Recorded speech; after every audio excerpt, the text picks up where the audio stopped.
Welcome to Make Shit Happen. My guest today is Eduardo Adame. Eduardo, thank you so much for coming and meeting me. Thanks for taking the time. And, I loved hearing your story before we, got in the studio. And, man, I love it. It inspired me. You told me some things that I'm like, man, you know what? I think it was about a week or two ago. I'm like, you got to come over here. We got to do this and make shit happen.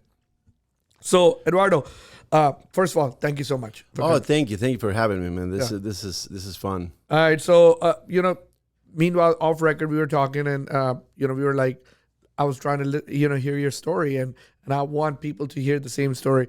You grew up in Mexico City. You were born in Mexico City. 3 brothers. Tell us a little bit about that. Well, let's see. I grew up in Mexico City. It was a happy family for a little bit. I had a dad and a mom. Then my dad left when I was probably 12 years old, and my mother raised the 3 of us by herself. And she was a very hard worker. She was a teacher, and she had to have like 3, 4, 5 jobs. So that's where I get my work ethic from. I mean, I watch her work day and night, never complain. We'll come home, take a 3-minute nap, make dinner for her kids, and then go to the next job and never stop, never complain. So that's where I grew up. So her primary profession was a teacher, but I guess in Mexico, teachers don't make a lot of money. I think that's worldwide or most countries. But they make very little money, work hard. I have all the respect for teachers. In fact, I come from a family of teachers. Uh-huh. Both of my parents were teachers, my grandparents, my uncles. Education is huge in my family. So awesome. And so now you grew up over there. Mom, you said 3 brothers. Mom, I'm the middle guy. You're the middle guy. Mom making, working hard and everything. So tell us what happens next? So I saw all my family working so hard and never having any money, never having a vacation or even food. I mean, we struggled to have food in my house. And when I turned 15 years old, I said, you know what? I think I can do better. And I told my mom, I said, I love you, and I'm going to go try my luck because I don't see the future here in Mexico City. That's my personal story. I mean, I know for other people it might be different, but for me, it was like I didn't see a way out. And I just grabbed a bunch of tuna cans, literally, and a couple of dollars, and I left my house. And she took me to the bus station, and like I was saying, like I had always the immigrant mind. I left and I burned the boats, and I was not planning on coming back. So I'm going to come back when I'm successful, but I'm not going to come back crying. It was never an option.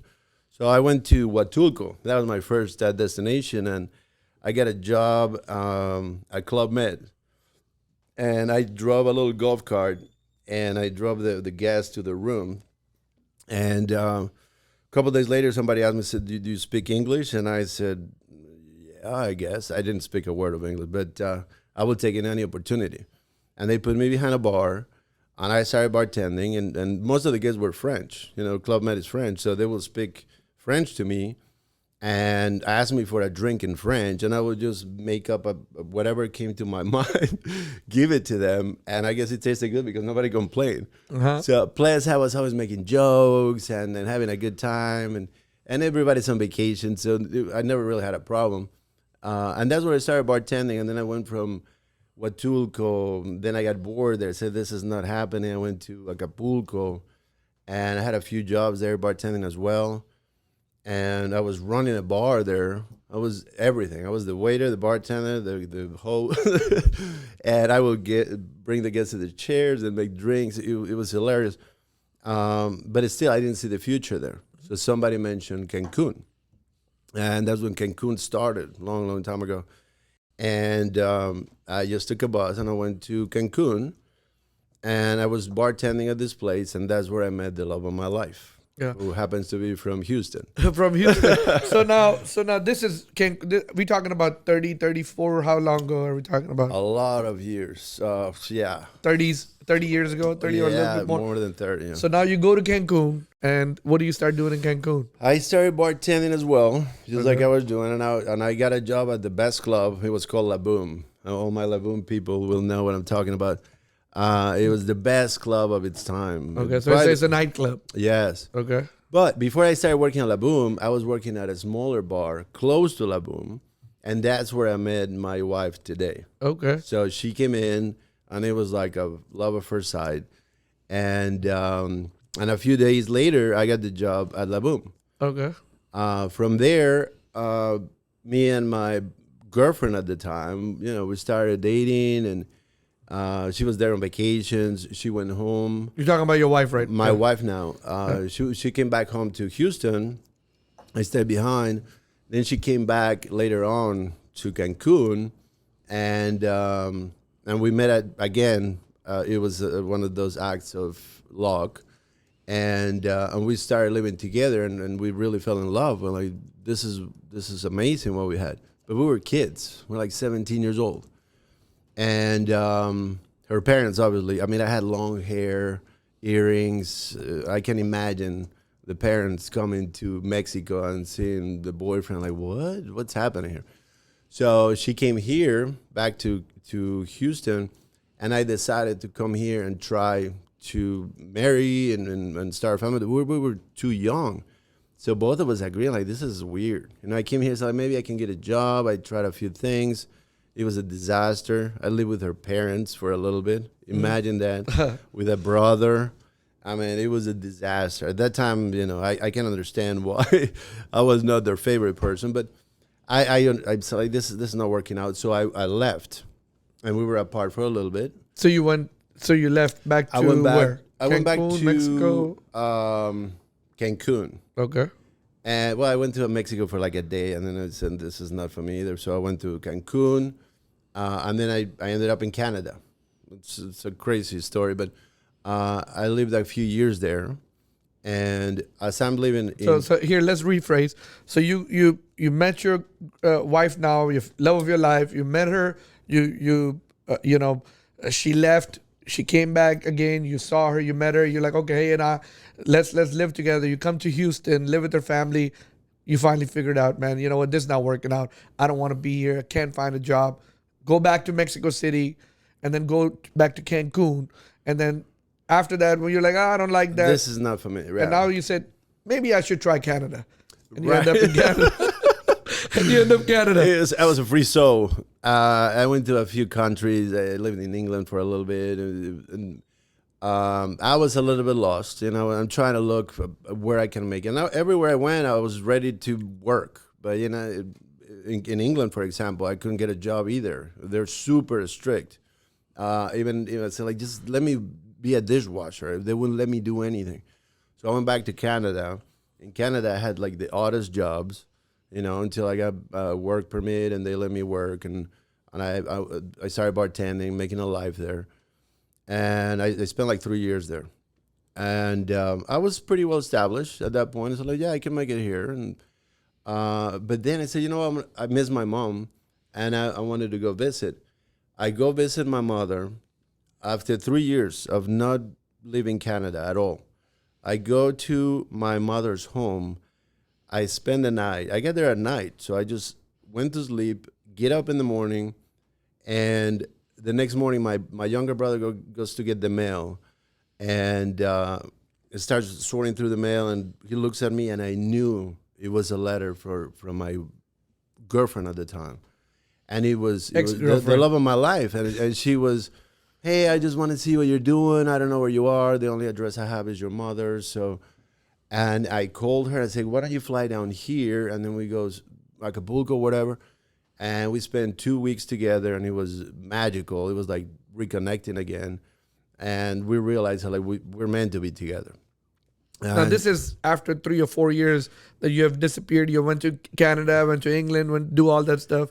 We went back to Mexico to go see your mom, and here comes a letter from your now wife. Yes, and that was for a couple of days. I was just going to go see my mom because I hadn't seen it in so long, and I'm a mama's boy. I love my mom.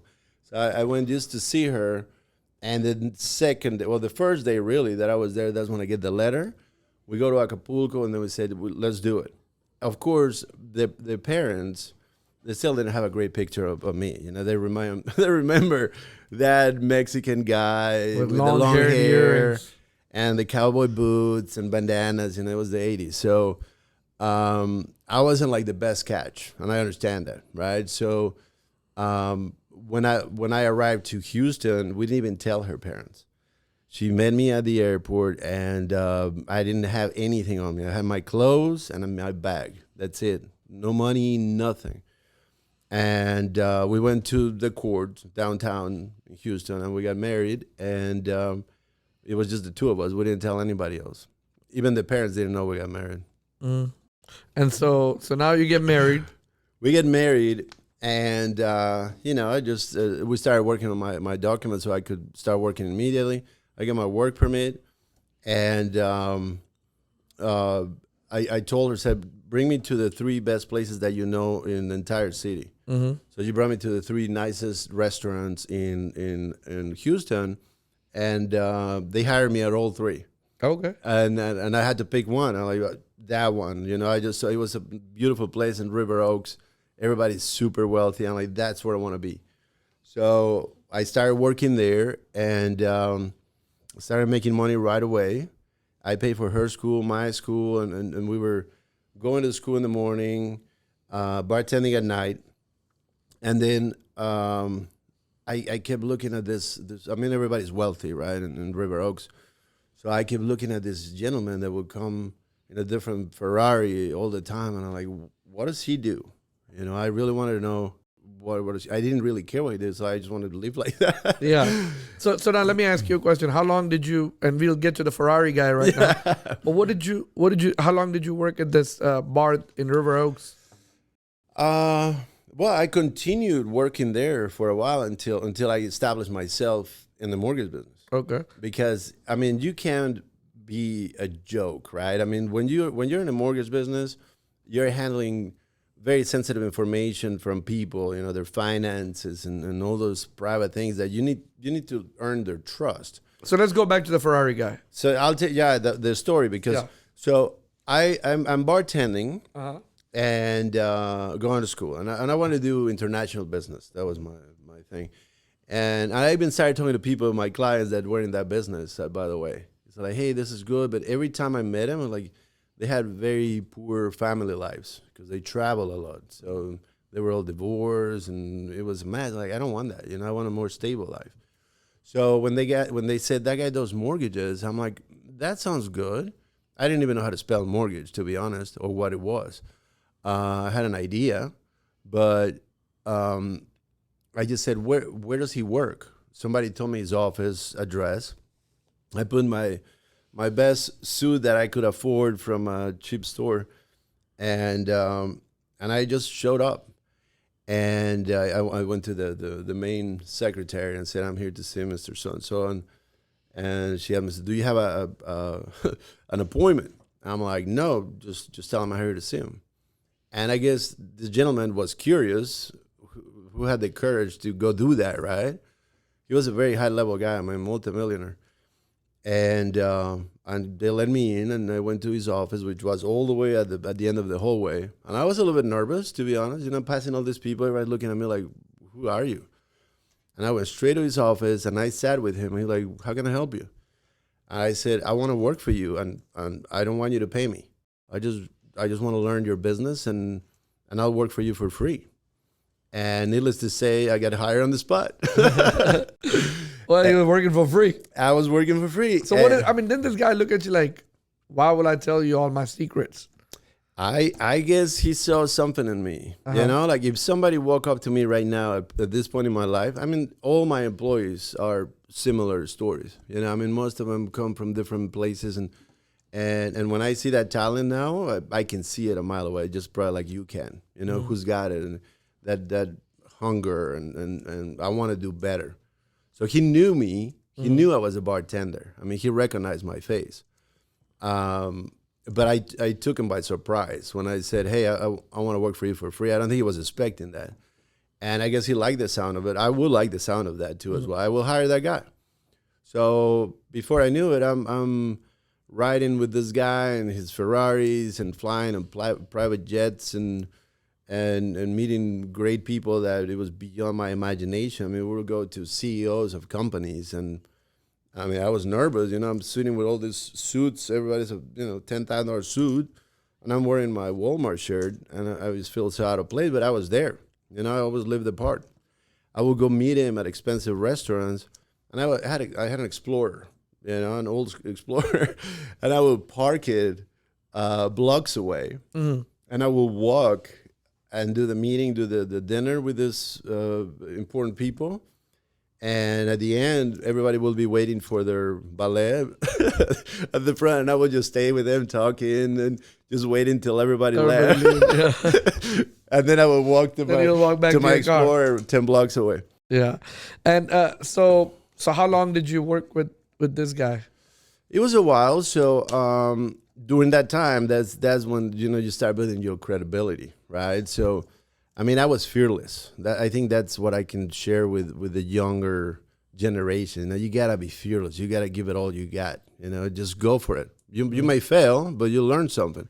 So I never hesitated of introducing myself. But of course, people didn't take me seriously. You know? I'm assuming after a while he started paying you. Yeah, I mean, like chunk change. Okay. Because of the legal side. Apparently there was something to do with that, you know, that's can't work for slavery. free. Yeah. So yeah, he paid me like just enough to stay away from jail. Yeah.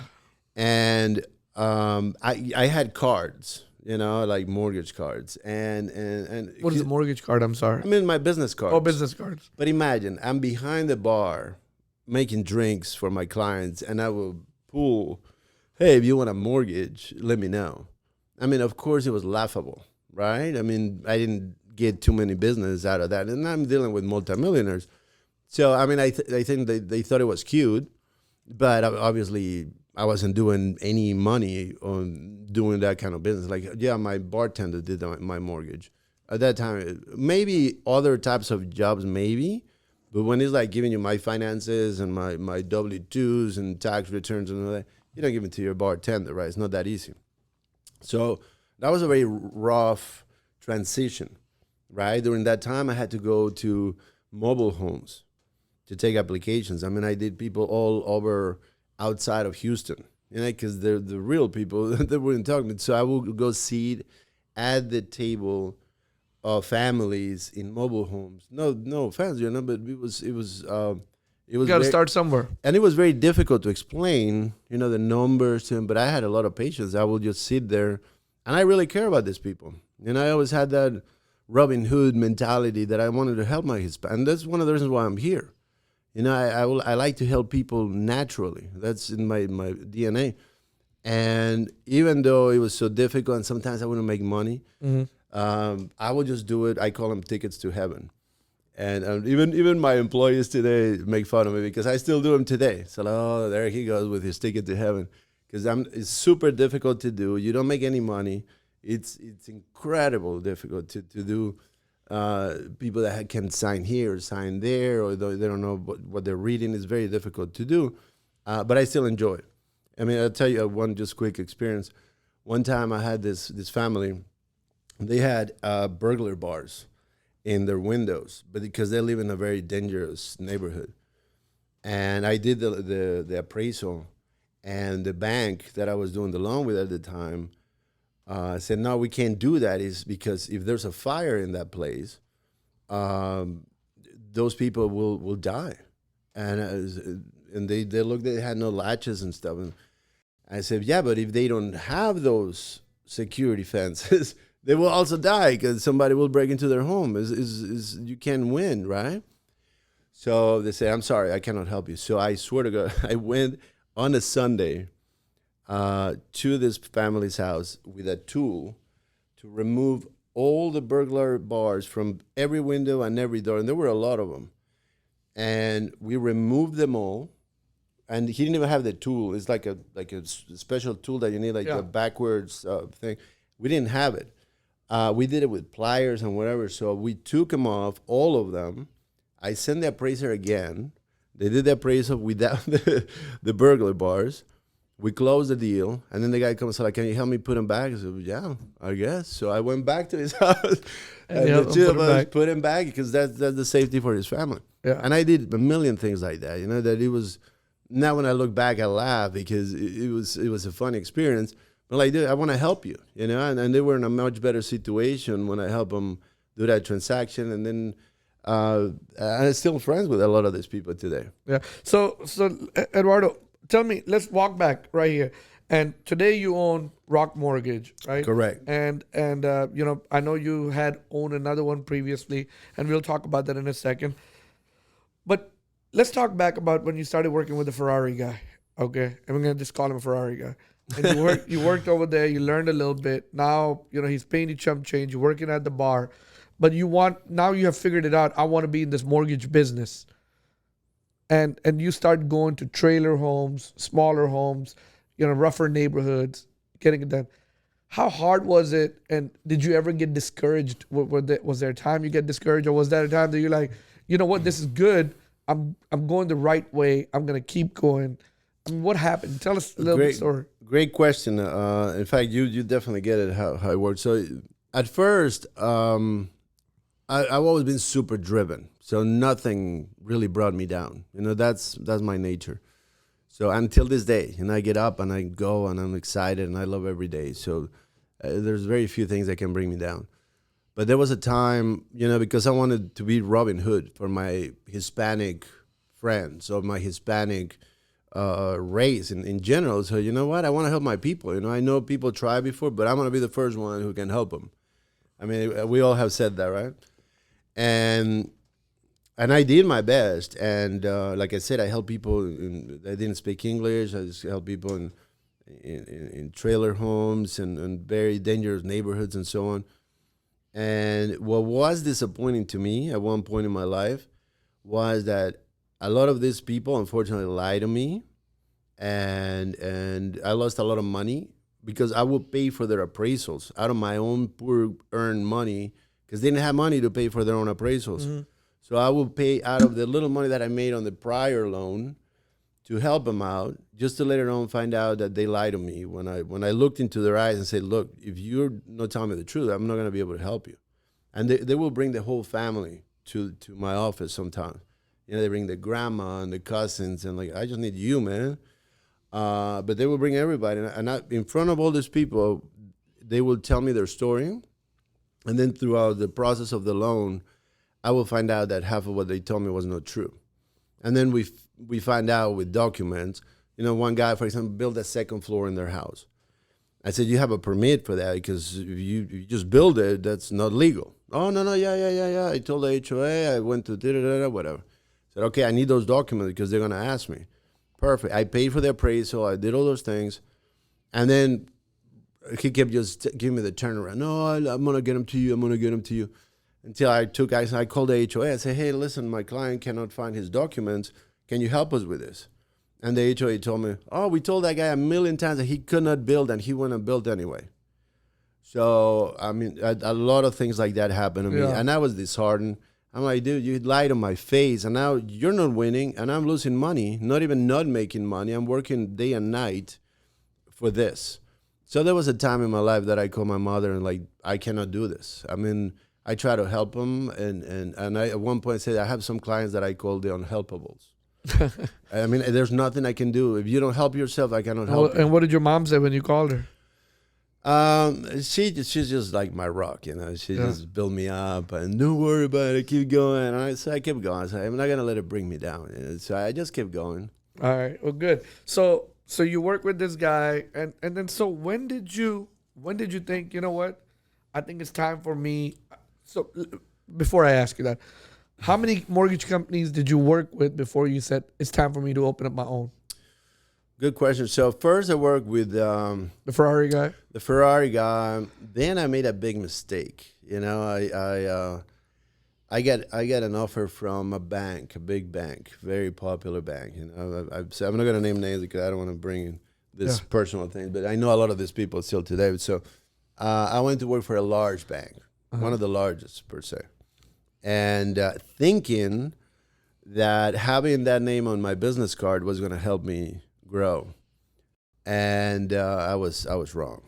That's when I realized I went from this guy, the Ferrari guy, with an incredible operation, one of the best I've seen in my life, even better than what I have right now. I mean, at that time, this guy had 3 levels of a whole level of processing, a whole level of underwriting, a whole level of producers. I mean, this guy had it going on, but I didn't know at the time how to compare it. And then I go to work with a large bank, and I see it's a total disarray, terrible communication. I didn't even know where my files were. I had to lie to my clients to tell them, just to keep them at peace.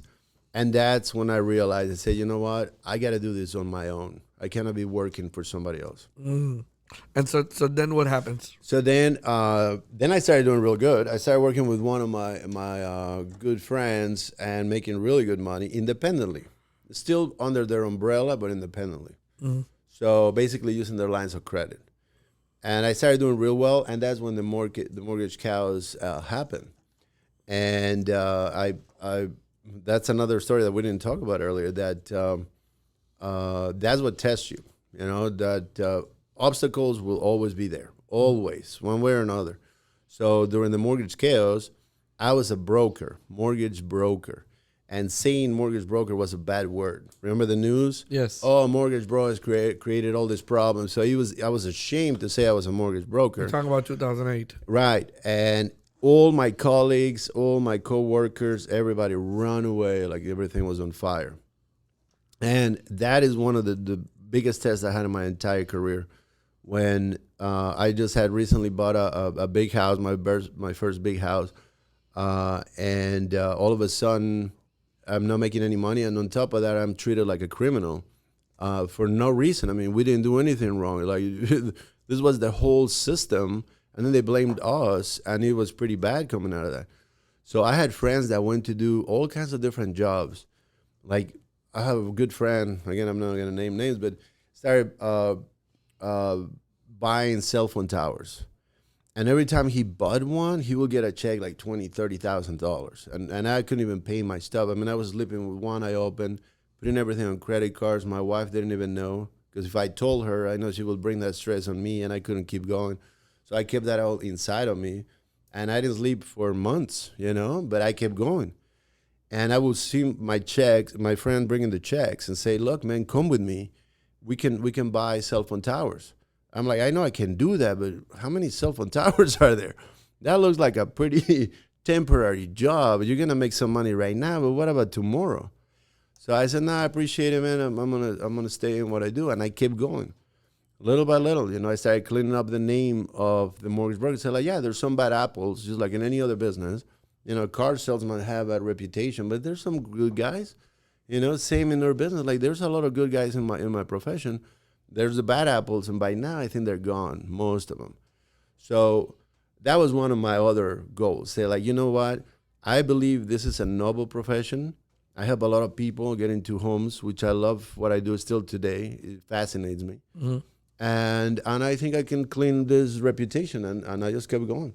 Okay. It was rough, but... So that whole 2008 to 2010, 2011, I mean, you know, housing market crashed, mortgage business crashed.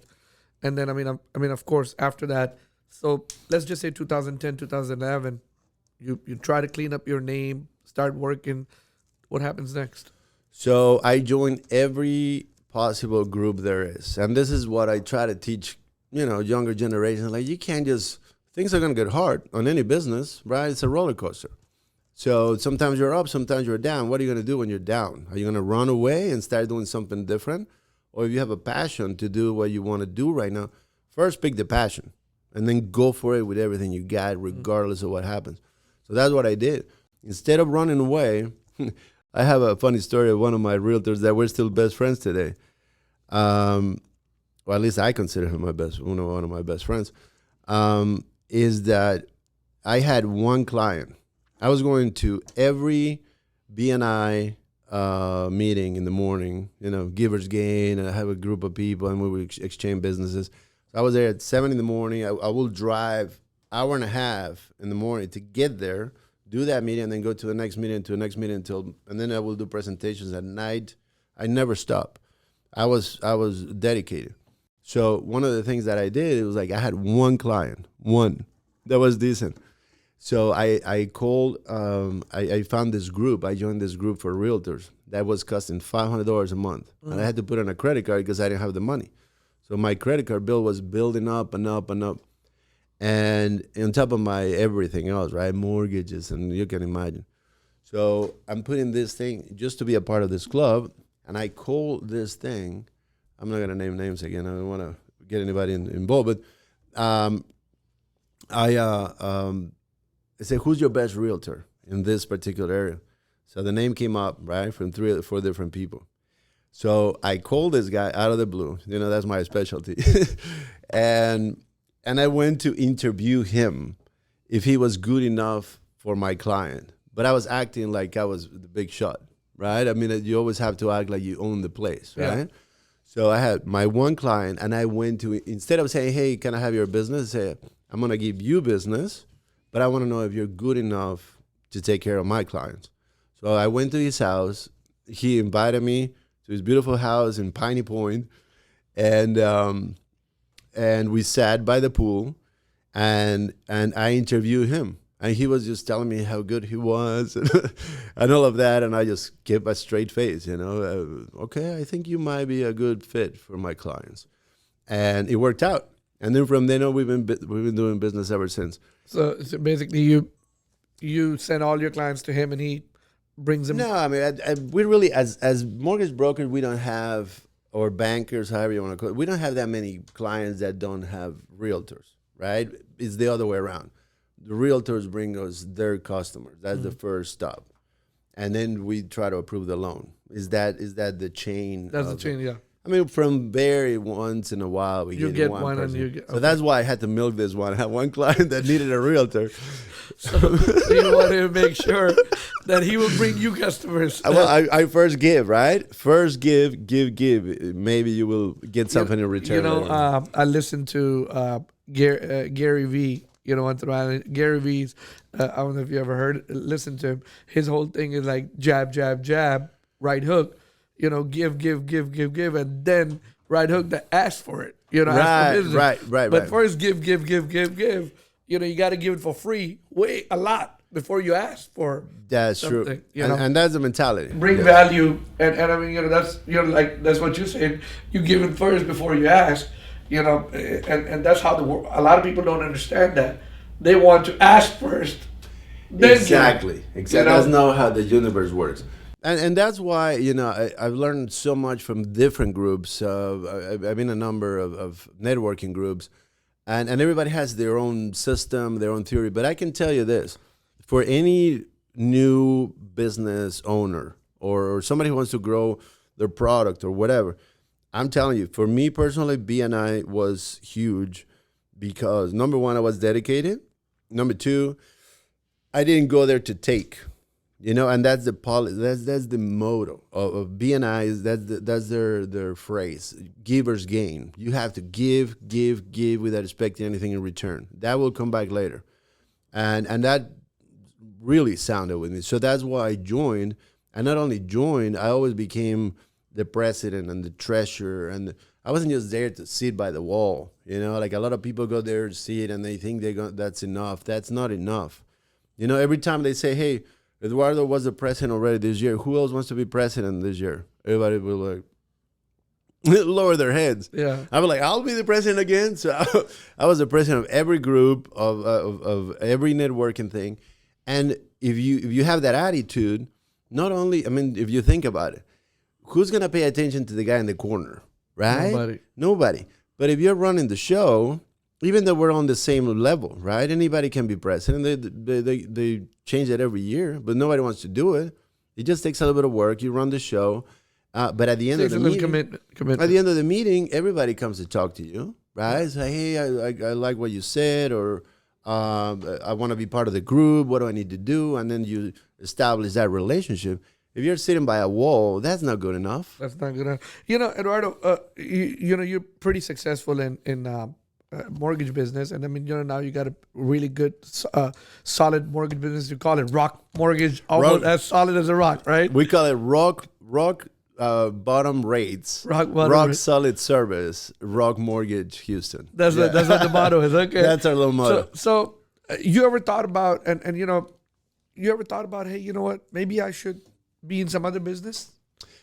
I had a funny experience, you know, that when I first started in the business, I I was invited to one of these networking groups, one of the many. I went, like you said, every invitation that I received, I accepted. I was Mr. Yes Man. Like whatever. It's a midnight by the river. Let's go. I'll meet you there. And I will be there with a suit, my cheapest suit, but I will be there. And they invited me to Ignite, one of the first meetings ever. I mean, that's the first thing I ever heard in my life. The electric company. Yeah, selling electricity. I loved it. I heard the spiel. I'm like, this is golden. And on top of it, it's like, I sell houses, or I'm involved in the whole transaction. I go to every closing personally. And it's a perfect opportunity right there to say, hey, you're going to get light for your house, right? And I sign up immediately. I pay my membership. I got my business cards of Ignite, and I still, I'm not dissing at all. This what do they call it? The pyramid groups or whatever. I think they're brilliant. If you do it right, you can make a lot of money. And I saw it. But every time I went to a closing, even though my clients weren't very savvy at the time, they were like average people. And they loved me during the process because I did all these extra things. But then when I thought the moment was right, after they signed all this documentation, they own the house, then I will do my move. I will open my suit, pull my card and say, hey, by the way, if you need electricity, go ahead and sign here, da-da-da-da. And I can tell you that one of my skills that I got from bartenders, I can read people. And I could see the disappointment in their eyes when they looked at me, because they looked up to me. And then when I started, hey, you want to buy a gold watch? I started feeling like the jack of all trades. Like, I thought you were my mortgage broker. Now where did you sell? And no one ever said that to me. I just felt it. So the first time I felt that, and by the way, they never signed up. So I say, hey, here's the card and whatever. And then I would call them back. Hey, did you ever get a chance? And they will be like, yeah, we'll get to it, whatever. Like they immediately thought less of me. Yeah. And it happened to me like 4 or 5 times continuously. Every time I did it, every time I felt it. And that's when I realized, and I was a very young man, but I could see that. So like, you need to pick a job. You need to pick your passion and become the best at what you are. Don't spread around. I have a lot of clients that go, oh, I'm not going to do surveys and appraisals and title and this. You're not going to do any of them well. My take is that just pick what drives you, what gets you up in the morning with passion, and go for it and become the best at it. There's always room for improvement. Yeah, you're talking about have a main dish and eat that. Look, I have nothing against side hustle, right? Oh, well, I can make a little money, opportunity comes. For sure. That's fine.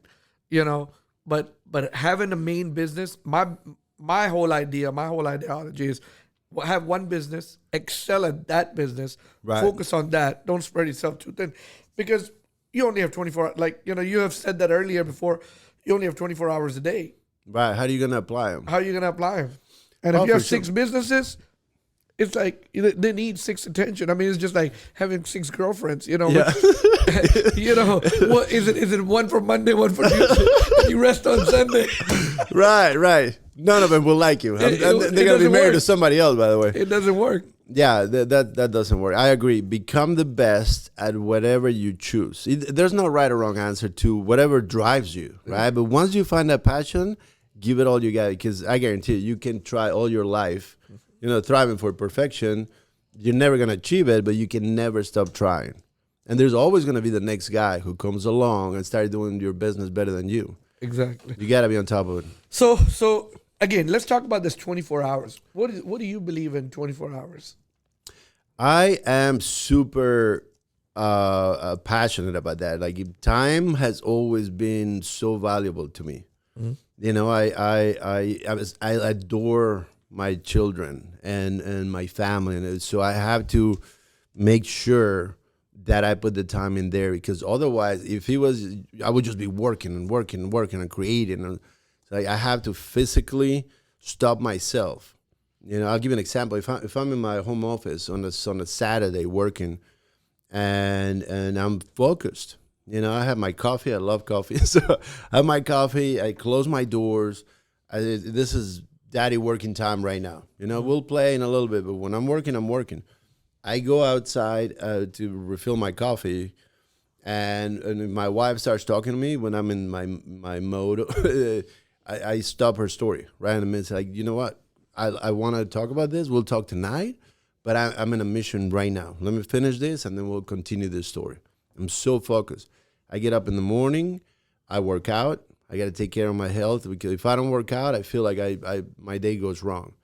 So that's another thing that I highly recommend, and we'll talk about that in a little more detail in a little bit, because the importance of working out to me is essential. And every minute of the day matters to me. So even when I'm having fun with my friends and we're on a Sunday, I have this part of me that I feel like even though I'm having a blast with my friends, I'm not using my time to the best I could. I don't know if that makes sense. Yeah, it does. And I don't like it. I'm not saying it's great. I'm more of the live the moment, enjoy the what you have in front of you. I agree on that. I believe on all of that. I'm just saying, me personally, I always have that on the back of my head that I need to be creating something. Yeah. I cannot sit around. I don't understand people that sit and watch TV for hours or even play golf. If I'm playing golf, I feel like I'm wasting my time. Let me put it that way. Are you a golfer? I tried a few times. I'm a tennis player. I like tennis. Yeah. But golf never. I tried a few times. I'm just. First of all, I can't take the sun for 4 hours. Houston is very hot, during the summer months, and I can't do it. And I mean, I've played before in the winter and fall and spring, and it just takes too long. 4.5, 5 hours is just that's too long. like, to me is, but I. All the respect. It's a tough sport, man. Yeah. I admire it. It's just not my thing. Yeah, I totally understand that. So let's go back to your, today you have Rock Mortgage, but I know you had told me that before you had another mortgage company with another partner, and I know things didn't go right over there. Correct. Okay. And the reason why I'm bringing that up is I don't want to talk about that story a lot, but sometimes when people face failures, they think, hey, I'm done. I got betrayed. I got this. I left. I lost this, and they want to fold. Right. So and I know you had a little story, if you don't mind telling us. Absolutely. Me and this other partner, and again, I'm not gonna name names. I don't have any hard feelings. So like, I take it as a lesson, like anything else in life. And we had a pretty good thing going on. We got together when the market crashed. It was more of a survival move. I'm pretty sure for both of us. Mm-hmm. Like we needed each other. We made a decent working partnership. I don't think we liked each other as much. We were completely different people, but at the same time, our work ethic was similar. We both were. In fact, I that's probably one of the first people that I can say work even more than me. I mean, it was like, okay, go home. This is ridiculous. He would sleep gladly at the office if he could. So we worked very hard, both of us. I don't take that away from my old partner. And we hire people that were professionals in the business, but I didn't really like their personalities in some ways, and we didn't really get along that well. So I was never 100% comfortable there. And things went wrong legally. There was all kinds of stuff. They decided to go separate ways. The roller coaster of life, I left everything behind, nothing. I left without any money, because all the money that we used to make, I used to put it in the company. I mean, we were making good money, but everything we made, I mean, I paid my basic bills and my mortgage and whatever, and everything else will go back to the company. Invested more in the company. Everything was custom made, beautiful, everything. So I stayed at the office till this day is there. So, but again, it's under the bridge. So instead of going back and going into legal issues and whatever, I made a very difficult choice. So you know what? Instead of going through that, I'm gonna go forward, and I just kept going to start again. And that's when Rogue Mortgage started happening, because me and my partner today were pretty much two very good producers. And since I didn't have an office at the time, I called my friend Mike. I say, hey, man, do you have an extra desk that I can borrow. That was 2013, 2012, somewhere in there. And like, yeah, man, come on board. And I started doing my own thing in a desk next to him in a little office somewhere. Mm-hmm. And we started creating something from zero. He had his thing going, I had my thing going. And I just started calling my existing clients, hey, I'm starting a new company. Whenever you need anything, let me know, and so on. And we started again from scratch. And then we started hiring people based on their personalities rather than being professionals at the skills. So we said, instead of hiring people that we don't like because they're good at being a loan officer, why don't we hire good human beings and we teach them the skill? And it was an experiment. So we hire a few people, and then we hire our first Marine. We love our veterans. So we have a lot of veterans in Rock Mortgage, and we love helping veterans buying homes and all of that. So they're amazing people, the vast majority. I mean, I'm sure, like anything else, there's bad apples, but the majority are incredible human beings. So disciplined and focused and loyal and all those things. So I can't relate to all of that. You know, I think if I was born in this country, I would have been a Marine. I would not hesitate. If I was born exactly as I was in Mexico, I have no doubt that I would have joined. Mm-hmm. But anyway, I can relate it completely. So this kid's come in, and he started doing a great job, and we taught him the skill, and he started becoming really good. So, and we started expanding from there. Who do you know that is just like you? And immediately, good people know good people. Just like bad people know bad people. Mm-hmm. So at the good person, say, who do you know that is like you? Immediately, oh, you got to call this guy. Bring him in. The next day, bring him in, hire this guy. And teach him the skills. Boom. Same thing. Who do you know who's your best friend of the two of you? Without a doubt, this guy. Bring him in. And we've been doing that ever since. Now we have a team to die for. I mean, we have engineers, Marines, geologists, I mean, you name it. It's amazing, top of the line people that not only learn fast, because now they're the best loan officers I know in my entire life, processors. Everything they do it to the next level. And they're best friends, so they have created a camaraderie and a community within the company that there's no micromanaging. You know, I mean, for the longest time, we had to beg them to go for lunch. They would not go to eat. I swear to God. I'm like, you got to eat. Oh, no, sir, I got to finish whatever. And they will keep working until 9 at night. Like, you need to go home, man. Please, go home. I mean, and they will show up on a Saturday on their own. Like, that's the kind of people they are. Yeah. They won't just shut the lights and go. I mean, they care. And I love them all. That's good. So, you know, you hire good people and let them teach them the skill. Teach them the skills and let them do the work. Mm-hmm. You know, I want to be, I want to be, you know, I want to respect your time, and I understand that, you know, I told you it's going to take a little hour, and we're reaching to a point we can sit over here, Eduardo, and talk for days. I feel like I feel like you have a lot of stories and a lot of wisdom you can share with us. But we are coming to the time where we want to kind of limit our thing. I want to be respectful of your time. Let's just say today is the end of your life. You happen to live 100 years. You know, saw your kids grow, have great grandkids, and, you know, saw everything, wrote a lot of books, went through motivating, inspiring, helping people, given like what you say you love to do. But, you know, they come to you and they say, Eduardo, today is the day you're going to go meet your creator.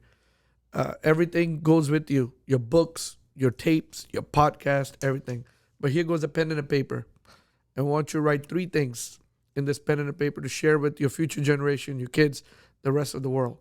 And this can be 3 things that can be like keys to greatness, 3 ways to live life, your 3 truths, things you admire the most. What will they be? Well, great question, by the way. I mean, of course, as you can tell, I can go for miles. I get stories to share, but the things that I respect the most, and like I said, my goal in life before I die, I want to be a motivational speaker of some kind, you know, or not necessarily motivational speaker, but I want to inspire people to do better with their lives, one way or another, you know. And that's one of the reasons why I accepted to come here today. I hope that I inspire at least one person, to say like, hey, right now in my life, I'm not in the best place that I can be, but I'm not going to stop until I get there. So that's what I admire the most. And one of the things that is always, from the day I read it years and years ago, Zig Ziglar is a great example. Jim Rohn, all these motivational speakers. So they literally just gave me that path to follow. And he was like reading what I already have inside of me, which is, you can have anything in life if you just help enough other people get what they want.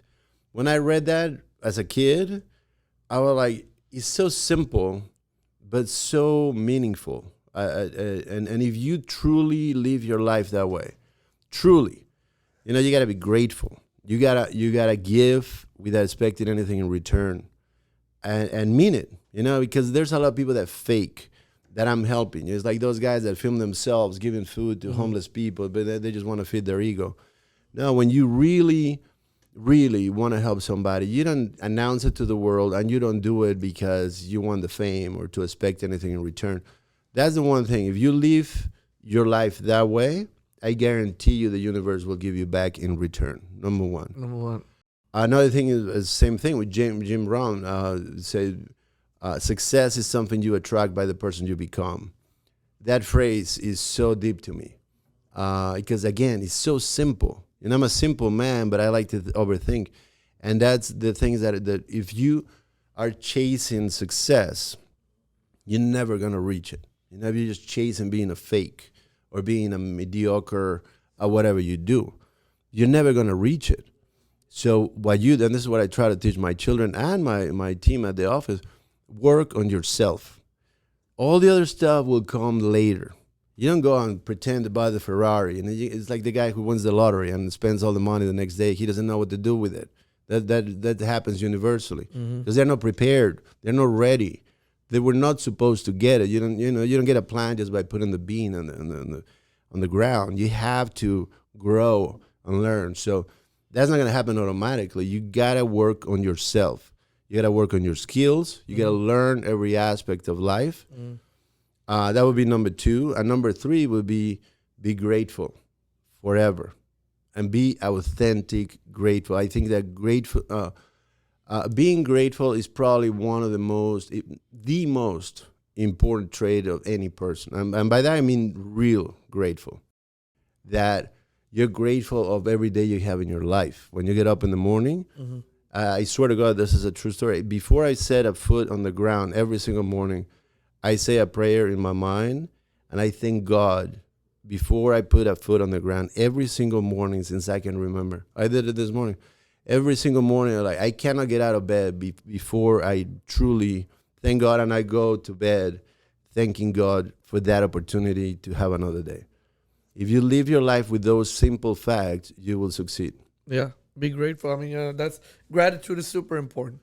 Exactly, and that same gratitude towards other people will bring all the other stuff that you're searching for. Whatever it is, it doesn't matter. All that is very secondary. Work on yourself, be grateful, work hard, and give and give and give. It will come back. Yeah, and you said gratitude, and it's kind of funny you said that. Sometimes when people are like, they have a failure or setback or they get betrayed, right? And if you ask them, well, what are you grateful for? And they might think, well, everything has disappeared from their life, right? Because they feel like deceived, they feel failure. And if you ask somebody, most of the time, 9 out of 10, they'll be like, I don't even know what I'm grateful for. But what we forget is like, we're grateful that we're living. For sure. Grateful that we can watch, listen, all those things. I mean, we forget. And I mean, people born in third world countries sometimes don't have no food, no clean water. And I mean, in this country, at least we have all that stuff. And I mean, that alone, just if you're fortunate enough not to even be born in this country, just to be in this country. Yeah. Even if you are in the poorest neighborhood in this country, you already have a foot ahead of everybody else in the world. And the opportunity in this country, I'm a true believer. When I love the United States of America, and when somebody says something wrong about it, I agree. Like, if you don't like it here, you shouldn't be here. Get out. This is an awesome country. It's not perfect. It's never going to be perfect. Nobody's perfect. But there is not a better place on earth. And I'll sign that with blood. This is the place to make it. I don't care who you are, what you look like. Yes, there's racism just like anywhere else. Don't use racism as a excuse to not make it in this country. Michael Jordan didn't sit in a chair and cry in the corner. Neither did any Mexican like myself. Like, oh my God, everywhere I go, they call me Mexican. Yeah, because I'm Mexican. I mean, I'm not offended. That's where I'm from. I love my country, but I still think that this country has far more opportunities than any other country on earth. Yeah. So, You know, one thing you said, before I end this thing, and I wrote this, said, you can be born anywhere in the world, right? And if you are born poor, you stay poor. It's very hard to get out of the poverty. If you're born in any third world country, it can be anything. It can be Mexico, it can be Colombia, it can be India, it can be Arabic country, China, whatever it is. If you're born poor, okay, most chances are 99% you'll stay poor. Unless you get lucky, number one, or you do something that is highly illegal to advance poor, right? But if you're born poor in America, or if you're poor, your circumstances are poor, you can change it. Look at you. Without a doubt, I'm just one of a million stories and like we talked earlier, the immigrant mind. When you come here and you know what you left behind, like I did, and like many people from many other countries say, like, the opportunity that I didn't have there, I have it here, and I'm not gonna stop until I get it. And that's the immigrant way of doing it. Like, a lot of people are born here and they don't appreciate, and I understand it. You don't have anything to compare it with. You don't know how good you have it, right? So I understand the mentality, but somebody who has been through some very difficult circumstances and they come here and they see everything around them, is so much easier to do in this country. All you got to do is get up in the morning, do what you're supposed to do, and don't give up until you get it, and you will get there. Well, Eduardo, if someone says, hey, you know what, it's easy for you to say it, man. You're Eduardo Adame. I mean, you got a nice car, nice house. I mean, nice family. But Eduardo, look you got everything going on. I don't have nothing. What would you tell them? Great question. I would say you have everything. You are specifically somebody in this country say you are in the United States of America #1. You have 2 arms and 2 legs. You can speak, and you have access to anything you can think of. Maybe you're not going to go to Harvard right away, but if that's your goal, you can make it to Harvard if that's what you want. Or if you want to start any business, any opportunity that you put your mind to it, I don't care what you look like, how tall you are, how dark you are, how wide you are, it doesn't matter. If you want it, you can get it. And I have no doubt you can do that. So you know what? I wrote this, and I mean, I don't want to talk too much about it because, but I'll tell you a little bit. I wrote this. I said, and I think I made a video about this too. I said, when I was, when I was a little kid, I thought I looked at America and I thought the tree, the roads are made out of gold, and there's a money tree. When you need the money, you just go and shake it, and the money falls. And I still believe it, that there's a money tree in everybody's house. In the front yard, in the backyard, there's a money tree. If you want the money, you just got to go to the tree and you shake it and money falls. And a lot of people might think I'm stupid for saying that. And they're like, well, I don't see the money tree. All I say is if you want to get that money, you still got to get on the tree. You got to get up off your couch. True. And I'll tell you one more thing I didn't speak of it earlier, that visualizing, just like any other sports professional, right? And I read this many times, that every sport professional, before they perform what they're going to do or do the basket or whatever sport they play, they visualize it, and then it happens, or the best they can. I'll just say one quick story. When I was at my worst time in Canada, I didn't have any money. I didn't have anywhere to go, and I was like, okay, I'm a pretty good drawer. That's one of those God-given talents that I never used, but I can draw. So I grab a pen and a piece of paper, and I draw, and I just did a sketch of my dream house. And I was just messing around with a pencil, and I put that folder somewhere, and that was 30-something years ago. And then I found that folder not too long ago, and I looked at it, and it looked just like my previous house. That it was my dream house. That it will be like, oh, imagine having a house like this. Now my house is even cooler than the one that I dreamed of that day. But when I looked at it, oh my God, it was like the floor plan and the house that I already had. So in essence, and that's what I tell my employees, like everything I do now, I do it for you and to leave a legacy because I like to give. But I already surpassed my wildest dreams today. And I'm so proud of that. Anything I do from now and ahead is a cherry on top of the pie. And that's when I realized, like, even the house that I own today is beyond my wildest dreams. So I'm already way past. And I think anybody can achieve that. Now, the goal is to give till the day I die. Awesome.